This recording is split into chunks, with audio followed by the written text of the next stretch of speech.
శ్రీమతి ఇందిరాగాంధీ గారు 1981లో పెద్ద పెద్ద భూస్వాముల దగ్గర ఏవైతే భూములు ఉన్ననో 400-500 కోట్లు 400-500 ఎకరాలు 300 ఎకరాలు 200 ఎకరాలు ఇందిరాగాంధీ వచ్చిన తర్వాత భూ సంస్కరణ అమలు చేస్తే ఆ రోజులలో 94 ఎకరాలు 10 మంది మాదిగోళ్ళకి ఇవ్వడం జరిగింది. కానీ క్రమేణా ఏమైంది, బెల్లం సాయన్న అదేవిధంగా Somayya, Tummala Pochayya, K Pochayya, K Balayya, T Yadayya, P Sailu, K Balayya, K Narasimha, P Narasimha ఈ 10 మందికి 94 ఎకరాలు ఇచ్చింది. 2003 దానిక వాళ్ళ పేర్లు ఉన్నాయి పానీలా. కానీ ఎప్పుడైతే ఔటర్ రింగ్ రోడ్ వచ్చిందో దొరలకు బుద్ధి పుట్టింది, అరే అమ్మ ఈ భూమి ఎట్లా కాపాడుకోవాలని. అందులో పోచయ్య అనేటైన 1985లో చనిపోయాడు. అదేవిధంగా పి నర్సయ్య 25/8/1988లో చనిపోయాడు. ఈ ఆసరా తీసుకున్నాడు. ఎప్పుడైతే ఔటర్ రింగ్ రోడ్ వస్తుందో ఔటర్ రింగ్ రోడ్కు 1 కిలోమీటర్లనే ఈ భూమి ఉన్నది. ఆ రోజులలో నీళ్లు లేవు, వ్యవసాయం చేసే ఛాన్స్ లేదు, డబ్బులు లేవు అని పడవ పడ్డ వాళ్ళు ఏదో గడ్డికో బిడ్డికో ఆవులకో మేకలకో పోసుకునేటట్టు ఉంటే రాగి కృష్ణారెడ్డి గారు వాళ్ళ అన్న పేరు ఏంది రాగి దేవంతర్ రెడ్డి, ఆయన ఇలిట పోయిండు ఎక్కడికి, వరంగల్లా. ఆయన కూడా ఎప్పుడు చనిపోయిండు, 1994లో చనిపోయిండు. కానీ ఈయన 1997లో హైకోర్టుకు పోయి వీళ్ళందరూ చచ్చిపోయిన వాళ్ళకి ఫోర్జరీ సంతకం చేయడం, మిగతా వాళ్ళు నిలబెట్టి పోచయ్య బాలయ్య పేర్లు పెట్టి నిలబెట్టేసి ఆ భూమి హైకోర్టులో ఆర్డర్ తెచ్చుకొని 1997లో ఆర్డర్ తెచ్చుకొని 2003 దానిక వీళ్ళ పేర్లే ఉన్నాయి.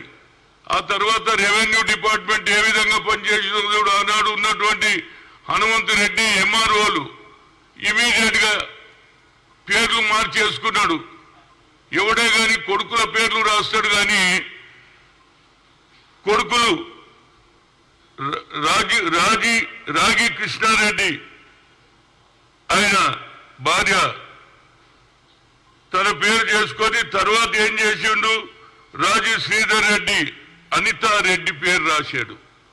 అదేవిధంగా రాగి శ్రీధర్ రెడ్డి రాజీ లింగారెడ్డి ఆయన పేరు అనసూయ, వాళ్ళిద్దరు ఆడోళ్ళ పేర్లు చేసుకున్నాడు.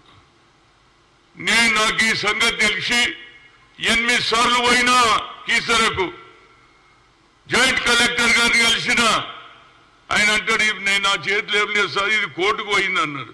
మరి మీరేం చేస్తున్నారు, 1993 దాకా ఉన్నటువంటి పానీల పేర్లు ఏ విధంగా రెవెన్యూ చేసినారో అది నా చేతులు ఏం లేదు సార్, కోర్టులో పోతుందని.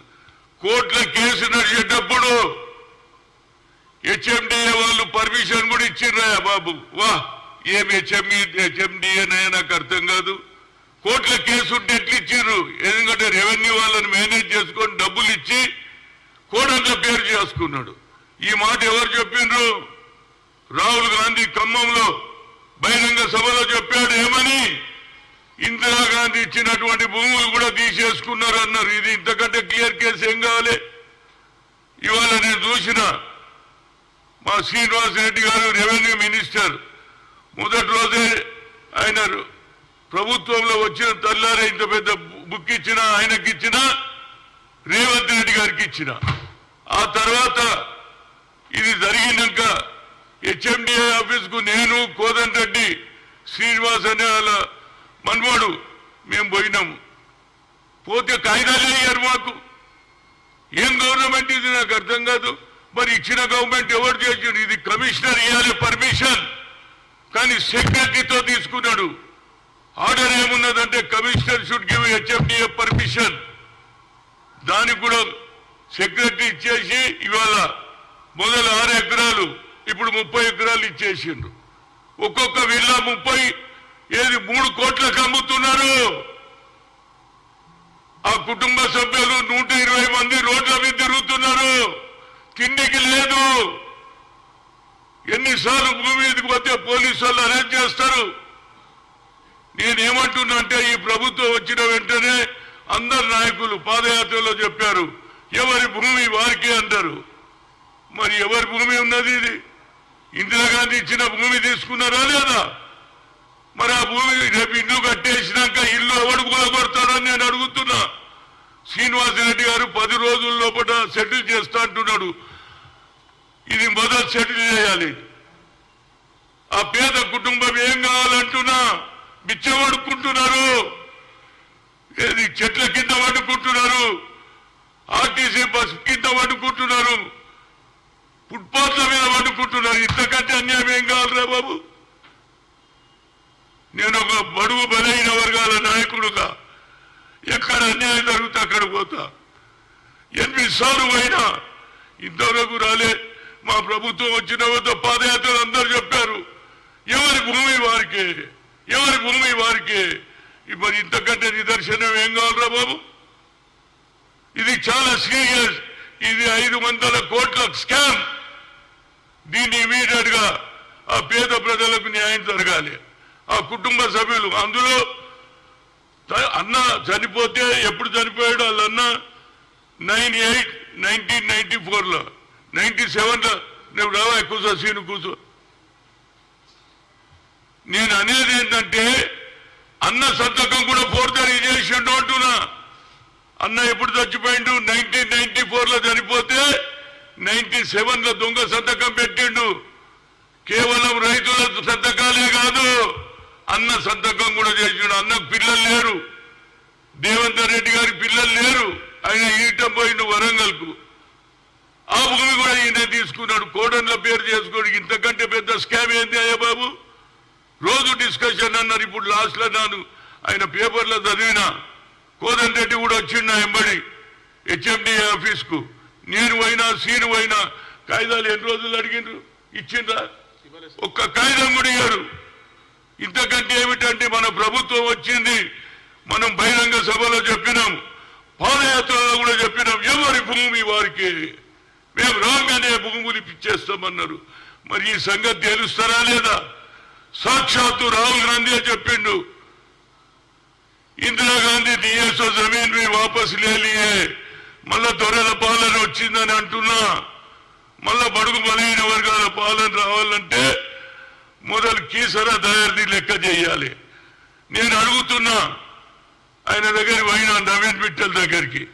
ఆయన ఎంతసేపటికి నేను ఆఖరి కోపం వచ్చి ఏమే 1981లో ఇందిరాగాంధీ ఇచ్చిందా లేదా?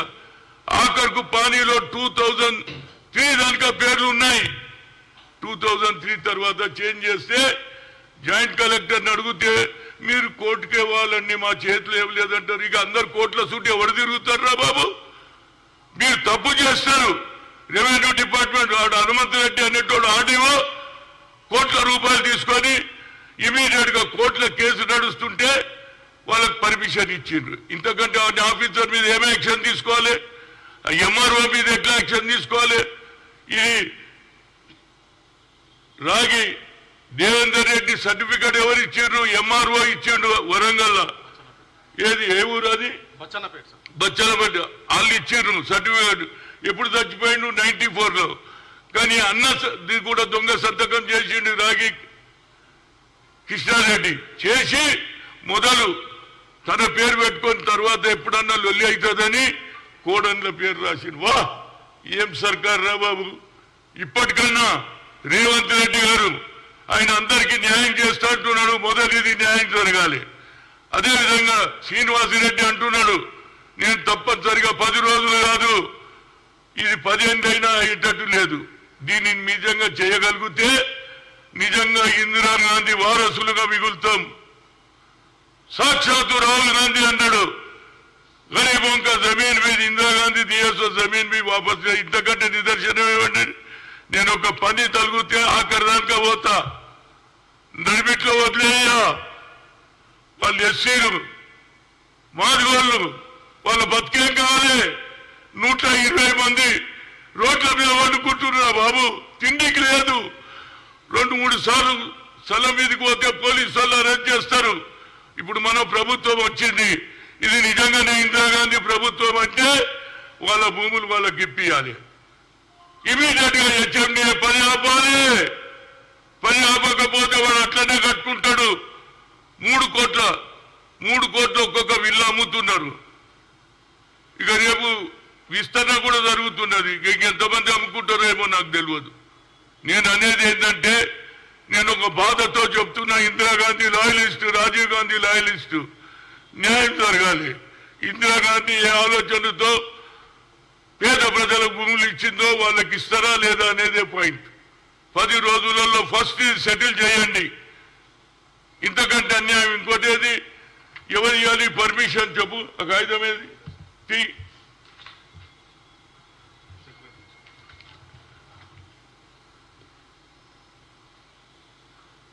Proceedings the secretary HMDA.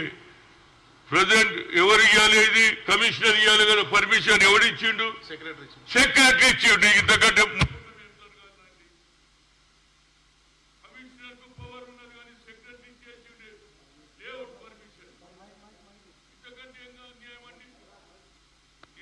ఏంటంటే ఇది న్యాయమైన కేసు. ఇది 500 కోట్ల ఏది స్కామ్. దీన్ని మొదలు తేల్చాలని కోరుతున్నా. ఎట్టి పరిస్థితులలో పేదవాళ్ళకు దక్కాలే భూమి, లేకుంటే వాళ్ళు అడక తింటారు, లేకుంటే దొంగతనాలు చేస్తారు, లేకుంటే నక్సలైట్లు అవుతారు. వాళ్ళు తిండి లేకపోతే ఏం చేస్తారు? కడుపు కాలినోడు. కనుక నా ఉద్దేశంలో ఇది న్యాయమైన కేసు. ఇది దీన్ని మీ శ్రీనివాసరెడ్డి గారు ఇమీడియట్ గా హెచ్ఎండిఏకు నేను పోయి అడిగిన ఎవరిని, నవీన్ మిట్టల్ను. ఓ కాగజ్ కావా, ఏ కాగజ్ కావా, ఇంత పెద్ద డిస్టే ఇట్లకి లెక్క తీసి మాకే క్వశ్చన్లు వేస్తుండ్రు. ఆయన ఏం క్వశ్చన్లు వేస్తున్నారో ఇవి? నేను రెడ్డి కూర్చుంటే క్వశ్చన్ వేస్తే నేను అంటే, Naveen Mittal, first of all you tell 1981 Indira Gandhi दिया जमीन नहीं नहीं है, हाउ फिर क्वेश्चन कईको पूछ रहा हमको, कौन लिया उसको पूछो అంటే ఏం చేసిండు? ఇప్పుడు ఆయనకి ఇచ్చేసిండు, హెచ్ఎండిఏకు పంపించిండు. అందులో ఏం రాయలే. హెచ్ఎండిఏకి ఇస్తే నేను దానకిషోర్ని అడిగితే నాకు వచ్చింది సార్, నేను ఇప్పుడు చూస్తున్నా సార్. ఎప్పుడు రా సచ్చినాక చూస్తావురా బాబు? బతుకున్నప్పుడు చూడు. ఇప్పటిదాకా నేను చేసినే తెలియజేస్తలేదు. ఇంత పెద్ద స్కామ్ ఇది, 500 కోట్ల స్కామ్ ఇది. దీన్ని ఇమీడియట్ గా శ్రీనివాసరెడ్డి గారు తేల్చాలి. పేద ప్రజలకు ఇచ్చినాడే నిజమైన ఇందిరా కాంగ్రెస్.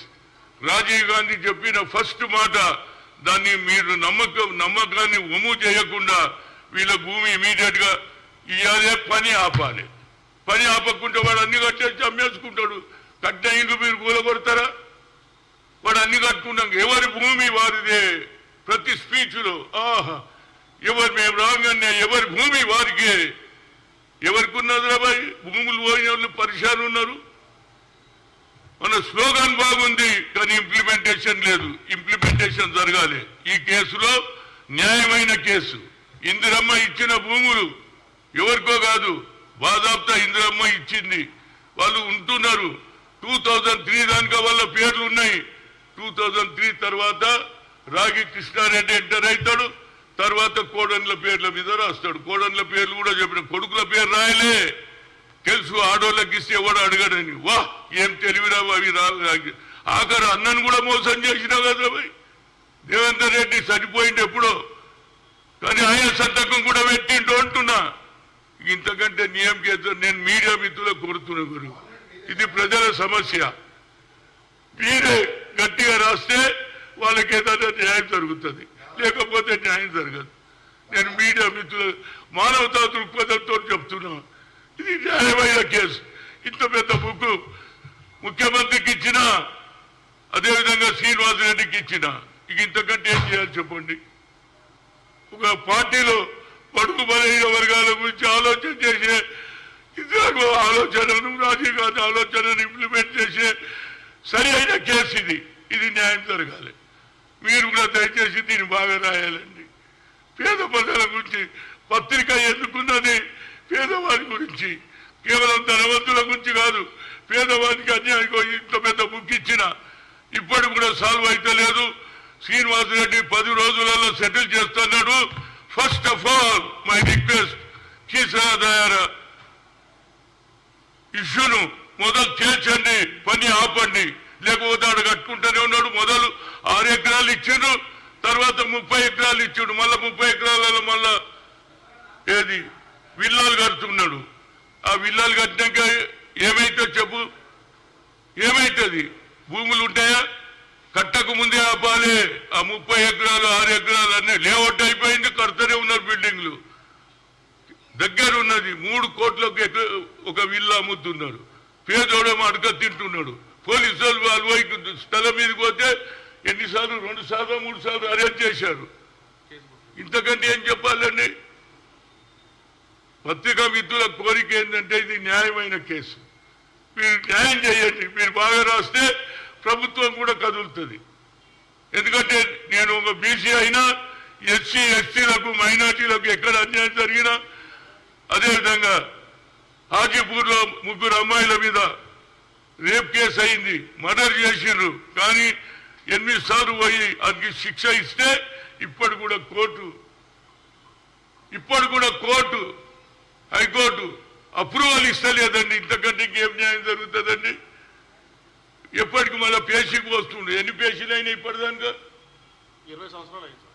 20 years తిరుగుతూనే ఉన్నారు కోర్టుల చుట్టూ. ఏమండి 2003 నుంచి కోట్ల చుట్టూ తిరుగుతుంటే పేదోడు ఎడికెళ్ళి చేస్తారా? బయట డబ్బులు ఉండాలి కదా. పెళ్ళాల పుస్తకాలు కూడా అమ్ముకోవాలా భయమేమో. పేదోళ్ళకు ఒక లాయర్ పెట్టాలి. ఇటువంటి కేసులో ఒక్క పైసా తీసుకోకుండా గవర్నమెంట్ కట్టాలి. అప్పుడే పేద ప్రజలు ముందుకు వస్తారు. లేకపోతే పోతే ఓ 20 అని ఊకుంటారు. వాళ్ళు అడగ తింటుంటారు. కోటీశ్వరుడు అవుతున్నాడు. కనుక దయచేసి ఇది న్యాయమైన కేసు. ఇది క్లియర్ ప్రూఫ్ ఉన్నది నా దగ్గర. ఈ బుక్కే ఇచ్చిన, ముఖ్యమంత్రికి ఇచ్చిన, శ్రీనివాసరెడ్డికి ఇచ్చిన, అదేవిధంగా హెచ్ఎండి ఆఫీస్కు నేను కోదండరెడ్డి పోతే కూడా వాళ్ళు కాయిదాలు ఇస్తలేరు. ఎవరు చేస్తున్నాడు ఈ మోసం? కేసీఆర్ తనకు తానే గొప్ప అనుకున్నాడు. ఇది 60 నువ్వు చేసిన సర్కార్ 10 ఏళ్లలో ఇందిరాగాంధీ ఇచ్చిన భూములు కూడా అమ్మేసుకుంటున్నాను. నీ రెవెన్యూ డిపార్ట్మెంట్ ఏం చేస్తుంది? రెవెన్యూ డిపార్ట్మెంట్ పూర్తిగా ఏది కింది దాన్ని న్యాయం చేయకపోతే ఇట్లనే రెవెన్యూ డిపార్ట్మెంట్ తింటుంటారు. సర్వే నంబర్లు చేంజ్ చేస్తారు. వేరే దగ్గర సర్వే దాంట్లో కాలంలో రాసేస్తారు. ఏం కాలం అంటారు దాన్ని? దాంట్లో పెట్టేస్తారు. అయిపోయి సర్వే నెంబర్ చేంజ్ అయ్యి ఇక్కడ తిరుగుతుండాలి కోర్టుల చుట్టి. ఇక జడ్జిల దగ్గర పోతే నేను అనొద్దు. వాళ్ళు ఎప్పుడైనా మార్పు, రేపు, ఎల్లుండి, అవతల ఎల్లుండి పుస్తకాలు పంపుకోవాలి. దయచేసి ఈ కేసు న్యాయమైన కేసు. ఇగో ఈయన కూడా మాదిగా లీడరే రమేష్. ఈయన కూడా వాళ్ళకు మన్మడు న్యాయంగా తిరుగుతుండే. ఎన్నిసార్లు అయినా 20 కోర్టుకు?